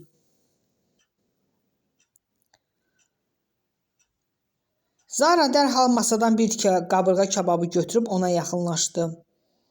Al Eliş, sənin üçün ən yağlısını seçdim. Qadının əynindəki xalatın bütün düymələri açıldığı üçün qırmızı rəngli Mercedes bikinisi də eyni rəngdə məmədanı da görünürdü. Ona belə yaxından baxa bilməyən Elturanın içində etiraz qasırğası başlamaq üzrə idi. Sağ əlini qoltuq ağacından çəkərək kabab tikəsini necə və niyə aldığını özü də bilmədi. Mühafizəçi isə birlikdə darvazaya doğru getməyə başladılar. Özünə ağır təhqir olunmuş hiss edir, bu səbəbdən bütün vücudu titrəyirdi. İtin yanından keçəndə birdən-birə dayandı və mühafizəçinin təəccüblü baxışları altında əlindəki kabab tikəsini onun qabağına tulladı. İt qarşısına düşmüş tikəyə bir anlıq laqeyd nəzər salaraq başını buladı. Yəqin o qədər çox yemişdi ki, onun atdığı tikəyə ehtiyacı yox idi. Darvazadan çıxanda necə olursa, birdən İsaxanı xatırladı. Gizir İsaxan Qaniyevi. Bədəni güllələrdən deşik-deşik olmuş qəhrəman ölüm anında başqa heç nə düşünmədən "Vətən, sənə canım fəda" deyə çığırırdı. Bunun yadına salanda özünə utanıb xəcalət çəkdi. Məgər o müharibəyə ona görə getmişdi ki, qaydanda bayaqki göyçək kişi, yaxud Atabala kimlərdən bunun əvəzini tələb etsin? Məgər o muzlu əskər idi? Yox. O sevdiyi vətəni üçün canını təmənnasız olaraq təhlükəyə atmışdı. Müharibəyə getmiş ki, canını vətəninə fəda etsin. Öz həyətlərinə girəndə dodağının altında "Vətən, sənə canım fəda" deyə pıçıldadı və qərara gəldi ki, bundan sonra özü üçün Atabala kimlərə əsla ağız açmayacaq. Amma yenə də içini acı təəssüf hissi ilə bərabər qəzəb və kin-küdurət bürüməkdə idi. Niyə belə olmalıydı axı? Niyə Zarikin hörməti Atabala kimlərin nəzərində ondan üstün olmalıydı? Niyə bu dünya bu qədər ədalətsiz, bu qədər acımasız idi? Pələkanla qalxarkən müvazinətini saxlaya bilməyib arxası üstə döşəməyə sərildi və bu an özündən asılı olmayaraq "Ay ana" deyə çığırdı. Qolu və kürəyi möhkəm əzilmişdi. Zarıltı səsinə qapıya gələn Ülvü "Yenə yıxıldın? Vallah mən daha bezdim bu həyatdan" deyərək aşağı inib onu qaldırmağa çalışdı. Anası bu vaxtlar işdə olmalı idi. Qardaşı onu tək başına qaldıra bilməyəcəyini görəndə Nəzrini köməyə çağırdı. "Nəzrin, ay Nəzrin! Nəzrin ölsün, necə ki yaxında öləcək." Bacısı deyinə-deyinə gəldi, Ülviyə kömək etdi və onu evə qaldırıb divanda uzandırandan sonra "Yenə hara getmişdin xəbərsiz" deyə acıqlı səslə soruşdu. "Şirkətə." Elturan ağrıdan üzünü qırışdırdı. "Nə oldu, işə qaytardılar?" "Yox." "Bəs necə olacaq?" "İş tapacam." "Nə zaman?" "Tezliklə." Nəzrin əsəbləşib özündən çıxmışdı.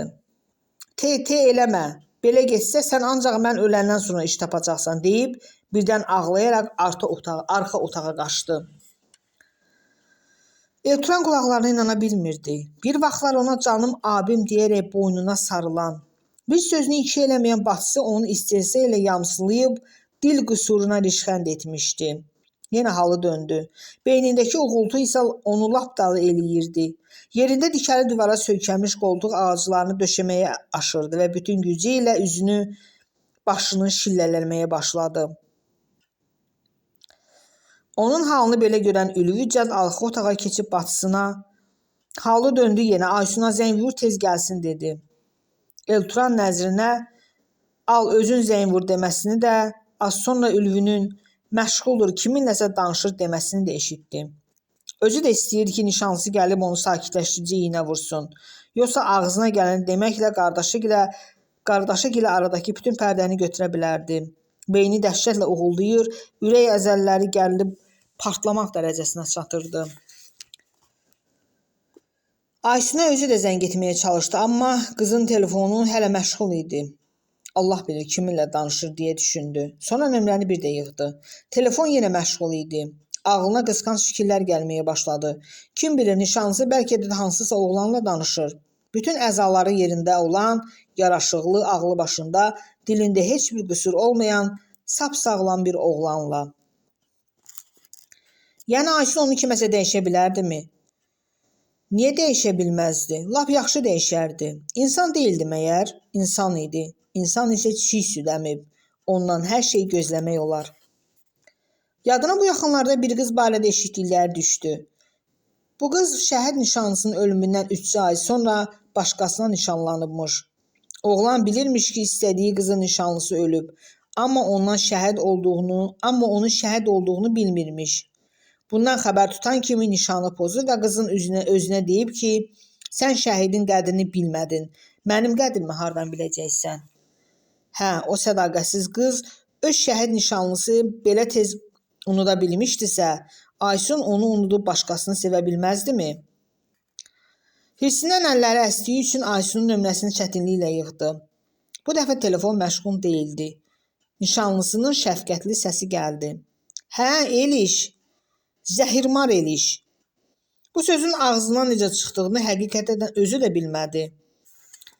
Nə olub, niyə belə danışırsan axı? Aysun küskün halda dilləndi. Bir saatdır zəng vururam. İşdəyəm, anamla danışırdım. Dilanın toyu olacaq, ondan danışırdı. Nə hədiyyə alaq deyə. Fəridin bacısı Dilarəni deyirdi. O ədəbaz qızı. Atabalanın oğlu Nurlanla təzədən nişanlanmışdı. Əsəbindən Aysunla daha danışa bilməyəcəyini görüb, tez gəl deyərək telefonu qapadı. Dəqiqələr keçdikcə nişanlısına dediyi zəhirmar sözü tikan olub ürəyinə batır, halını biraz da pisləşdirirdi. Axı necə oldu ki, sevdiyi qıza belə ağır söz deyə bildi? Yəni doğrudan mı artıq ağlını itirmiş gərəksiz bir varlıq olmuşdu? Bir saat keçdi. Aysundan xəbər çıxmadı. Elturan anladı ki, qızın qəlbinə möhkəm qırıb. Yazıq qız. Bəlkə də indi iş yerində bir xəlvətə çəkilib ağlayırdı. Bunu düşünəndə ölmək istədi. Bəli, ölmək və ona ağrı, acıdan başqa bir şey verməyən bu həyatdan qurtulmaq. 20-ci fəsil. Qəlbi qırılmış qızın ilk tərəddüdü. 2 gün əvvəl klinikada olarkən nişanlısından eşitdiyi zəhirmar sözü Aysunun qəlbini elə qırmışdı ki, onu heç cür bağışlaya bilmirdi. O gün Elturan tez gəl deyərək telefonu qapadı. Qız isə sözün əsl mənasında şokda idi. Düşdüyü durumu qavramaqda beyni çətinlik çəkirdi. Sonra ona dəli bir ağlamaq istəyi gəldi. Yanında həkim və başqa tibb bacısı vardı deyə otaqdan çıxıb dəhlizlə qaçaraq xəlvət yer axtardı. Hər yer xəstə və xəstə adamları ilə dolu idi. Rentgen kabinetinin qapısı gözünə sataşanda qapını açıb içəri soxuldu və dərhal da hönkürtü çəkib ağlamağa başladı. Həkim Rəna xanım kabinetdə tək idi. Əlini onun çiyninə qoyub qayğıkeşliklə klinikamızın gözəlini kim incidir deyə soruşdu. Həkimlərimiz yoxsa xəstə yaxınları? Aysun ağlaya-ağlaya inkar mənasında başını silkələdi. Rəna həkim ağıllı qadın idi. Məsələnin şəxsi olduğunu tez anladı. Aysunun nişanlısının ayaqdan əlil, eyni zamanda beyin travması almış qazi olduğunu klinikada hər kəs bilirdi. Ağla dedi. Ağla, ürəyini boşalt.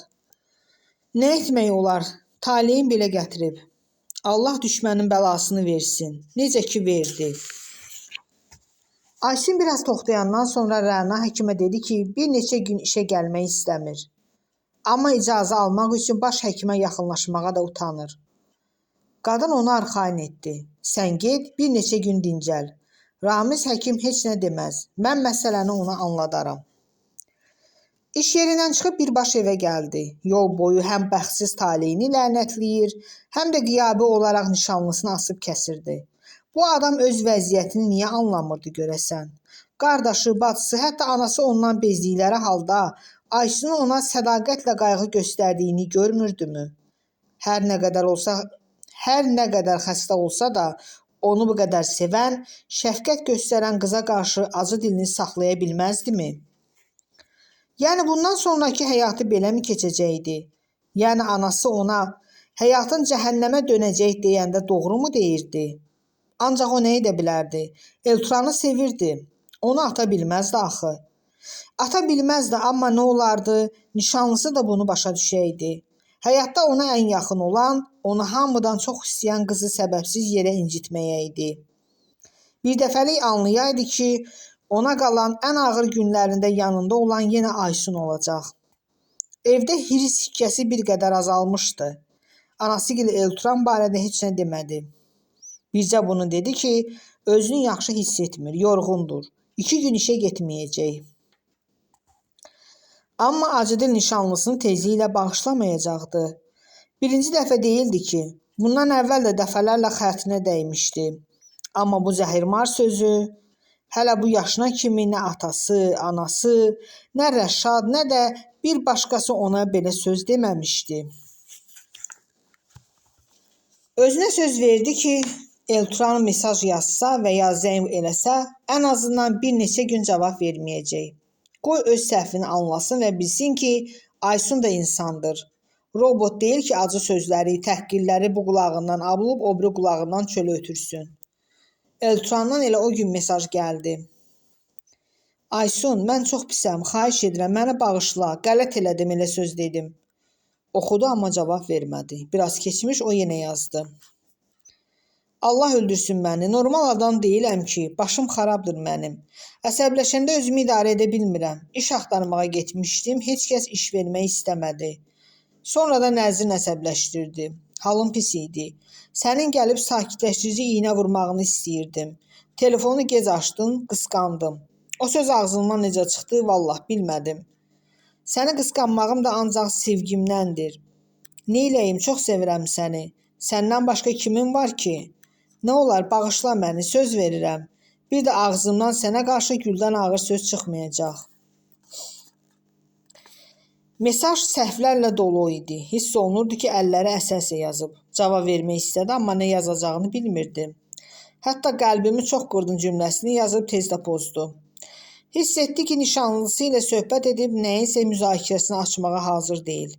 Bunu bacarmayacaq. Aralarındakı münasibəti biraz da gərginləşdirəcəkdi. Odur ki, cavab verməyib WhatsApp-dan çıxdı. O gecə soyunub yatağına girsə də uzun müddət gözlərinə yuxu gəlmədi. Aralarındakı gərginlik barədə düşünürdü. Sonra qərara gəldi ki, düzgün edir. Qoy Elturan nişanlısının küsə biləcəyini, hətta onu ata biləcəyini anlasın, özünə gəlsin. Bu gələcək münasibətlərinin xeyrinə olacaqdı. Ertəsi gün gündüz pəncərədən baxanda Elturanı həyətdəki masanın arxasında üzü onların evinə tərəf oturmuş gördü. Tez geri çəkildi ki, oğlan gözünə görünməsin. Bir qədər sonra Elturana çay gətirən Qumru xala üzünü pəncərəyə tutub, Nahidə Aysun işdədir, yoxsa evdə deyə səsləndi. Nişanlısı ilə üzbəüz oturub söhbət etməyə hələ də hazır değildi. Cəld anasına işarə etdi ki, onun işdə olduğunu desin. Özü isə yataq otağına keçib çarpayıya uzanaraq hönkürdü. Anası pəncərədən Qumru xalanın onun işdə olduğunu deyib, Qumru xalaya onun işdə olduğunu deyib yanına gəldi. Aysun, nə olub? Nişanlınla aranız dəyib? Cavab verməyib ağlamağa davam etdi. Həm də bu dəfə daha ürəkdən, daha yanıqlı ağlayırdı. Qadın gəlib onun yanına çarpayıya qoydu. Qızım, dedi, mən demirəm ki, Elturan pis oğlandır. Lap yaxşı oğlan idi, ancaq Allah müharibəyə lənət eləsin. Getdi bu vəziyyətdə qayıdıb gəldi. Artıq ondan normal insan ola bilməz. O dəfə də dedim, bütün ömrünü cəhənnəmə çevirəcək o sənin. Evlənməmisən ki, deyəsən bəxtin belə gətirib. Siz hələ nişanlısınız. Bircə dənə üzüyü var arada, Mehbarənin köhnə üzüyü. Onu geri qaytarsaq hər şey bitəcək. Onda sən də özünə layiq olan biri ilə ailə qurub xoşbəxt olarsan. Anası hər dəfə belə danışanda kəskin etiraz edən Aysun bu dəfə onu səbirlə dinləyirdi. Handan-hana göz yaşlarını silib, "Axı mən onu sevirəm" dedi. "Ay mənim ağıllı, sədaqətli qızım." Anası ona biraz da yaxın oturub saçlarını sığalladı. "Kim deyibsə sevgi əbədidir, unudulmur, yalan deyib. O qədər adam eşitmişəm, görmüşəm ki, birini dəli kimi sevib, amma illər onu sonra soyuyub, sevgi yoxa çıxıb, başqasına vurulub. O deyirlər, əbədi heç nə yoxdur, düz deyirlər. Elturanı sevdin, amma taleyin belə gətirdi. Sevdiyin oğlan dönüb sənin qəniminə çevrildi. Unut getsin. Ürəyində başqasının sevgisi üçün yer aç." Anasına nə hə dedi, nə də yox. Amma ürəyində onunla tam razılaşa bilmirdi. Sevdiyin birini ürəyindən qoparıb atmaq bu qədər asan olmamalıydı.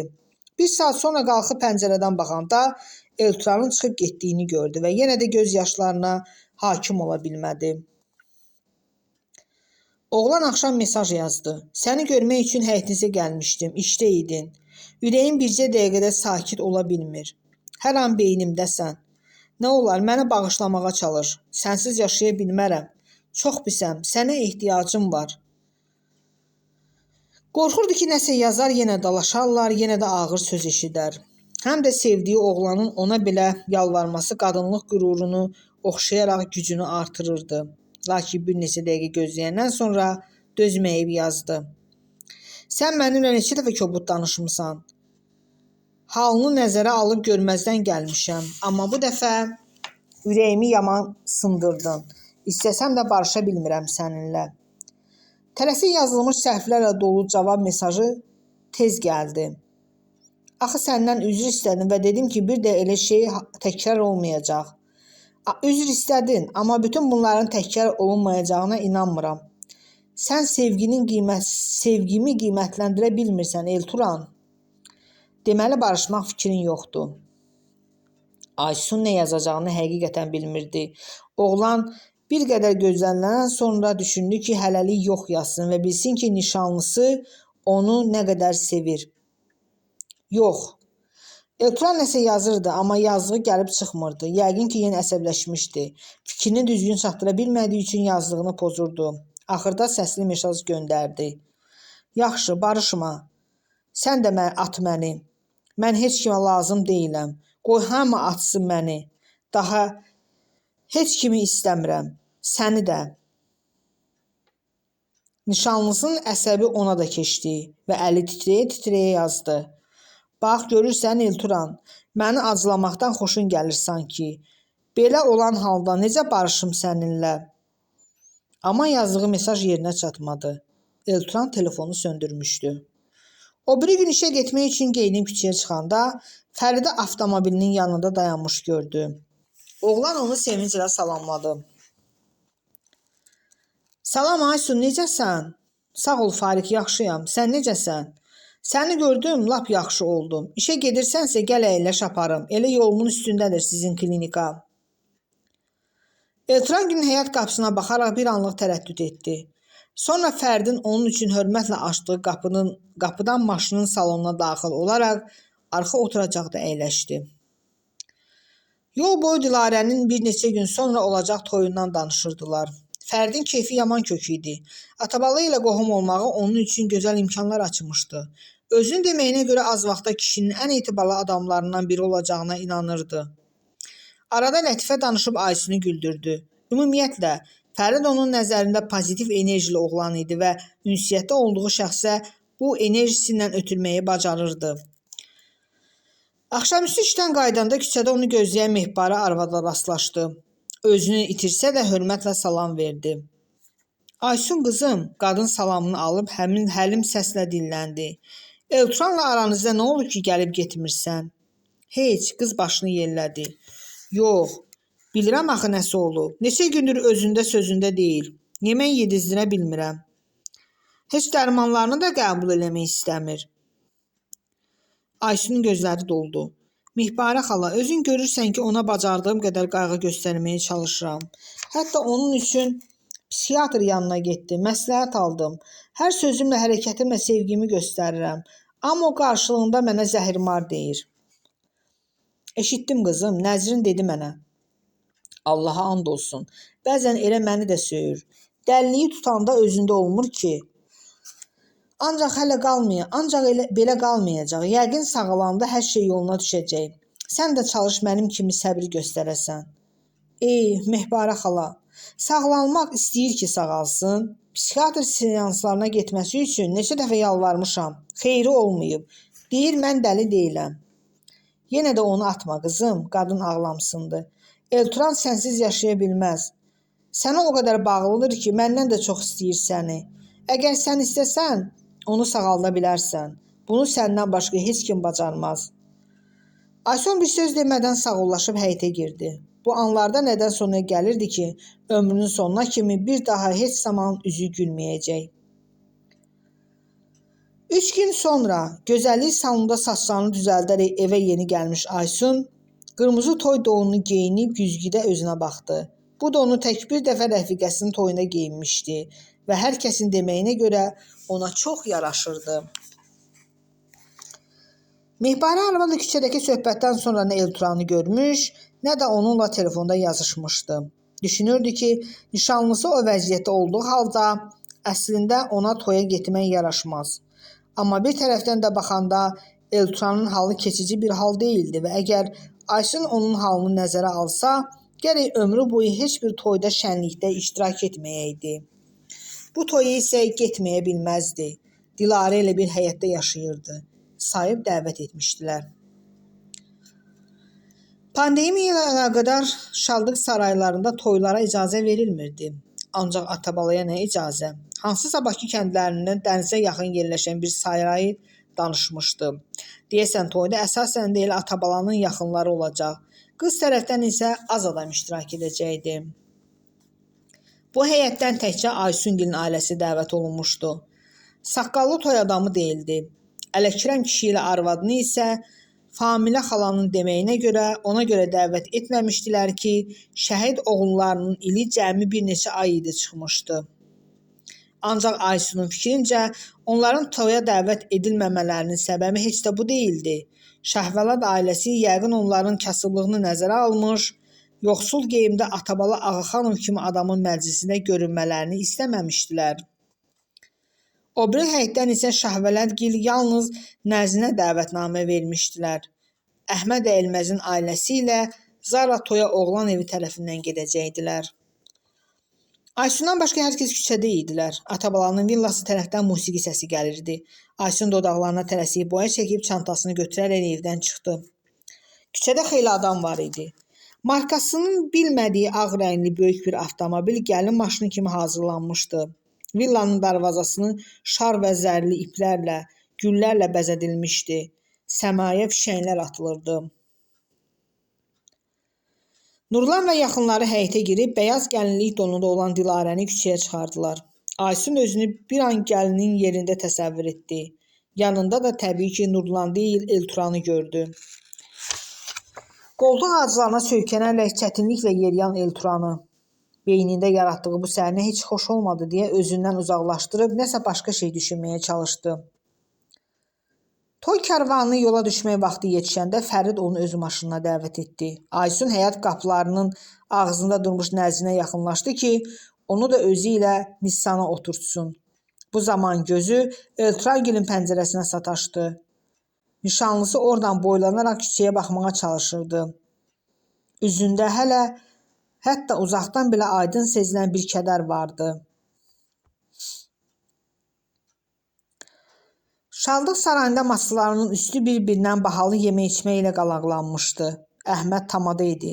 Zara isə arada rəqqasəlik edirdi. 7-8 tanınmış müğənni bir-birini əvəz edərək Rus, Avropa mahnıları oxuyurdular. Əhməd hər çıxışında Atabalanı tərifləyib göylərə qaldırırdı. Elə çıxış edən qonaqlar da sanki bura yalnız Atabalanı tərifləmək üçün gəlmişdilər. Hamısı onu qeyrətli, səxavətli, vicdanlı bir vətən oğlu kimi təqdim edirdi. Şəhid və qazilər isə heç yada düşmürdülər. Rəqs havaları çalınanda digər qızlar, gəlinlər kimi Günel də ortaya düşüb oynayırdı. Nəzrin də. Amma neçə dəfə dəvət etmələrinə baxmayaraq Aysun yerindən qalxmadı.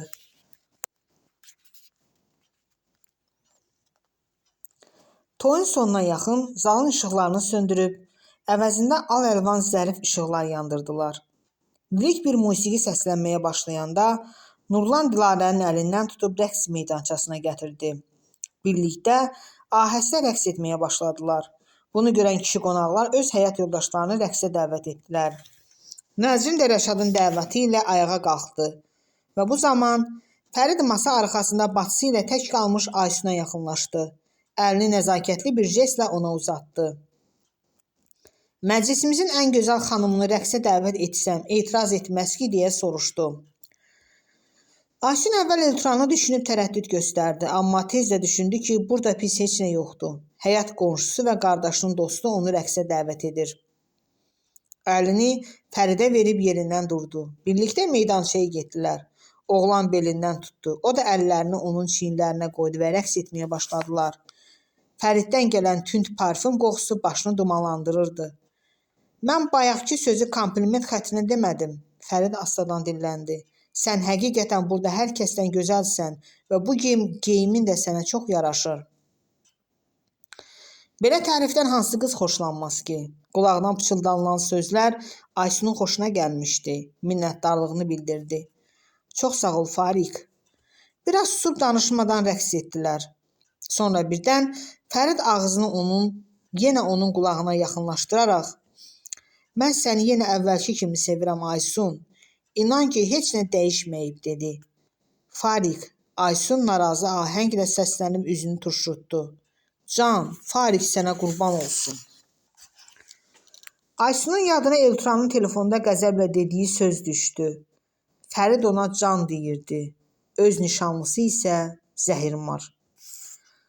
Nəsə demək istəyirdin, oğlan xatırlatdı. Belə danışma, xahiş edirəm. Unutma ki, mən nişanlıyam.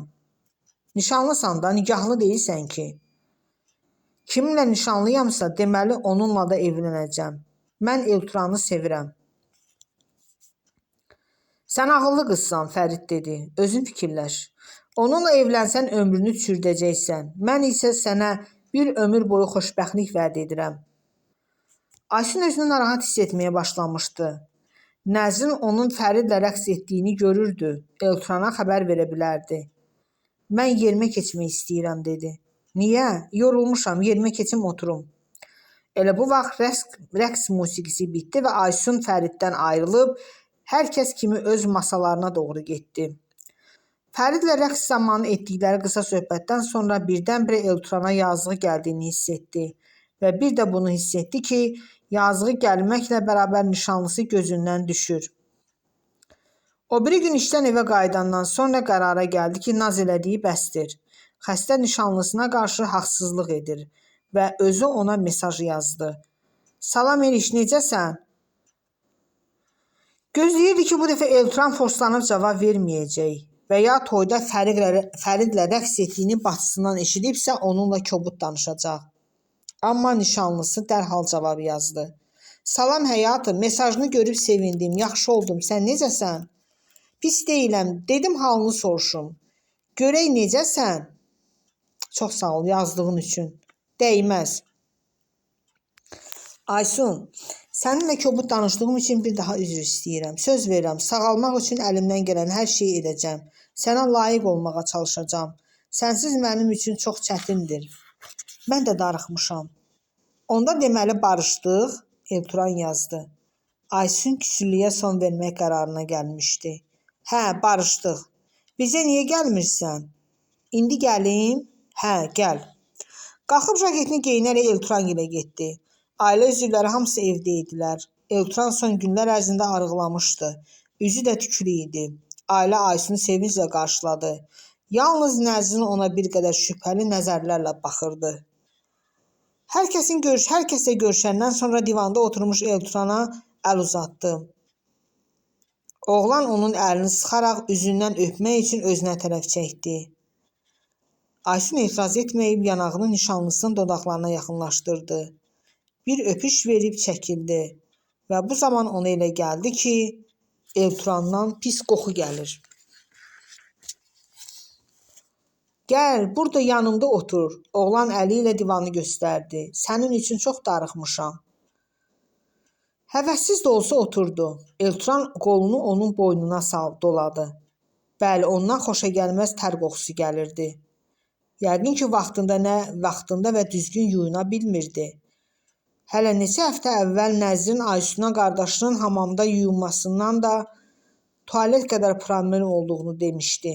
Hər dəfə hamama enəndə ailə üzvlərindən biri ora stul aparmalı, soyunandan sonra oturmasına yardım etməli idi. Eltran anasının və qardaşının çimdirilməsinə etiraz etsə də onların yardımı olmadan düz əməlli yuyuna bilmirmiş. Nahidə xalagil necədirlər? Rəşadı da nə vaxtdır görmürəm. O necədir? Eltran soruşdu və bu zaman yaxşı ki qolunu onun boynundan götürdü. Yaxşıdırlar, Aysun fikirli halda cavab verdi.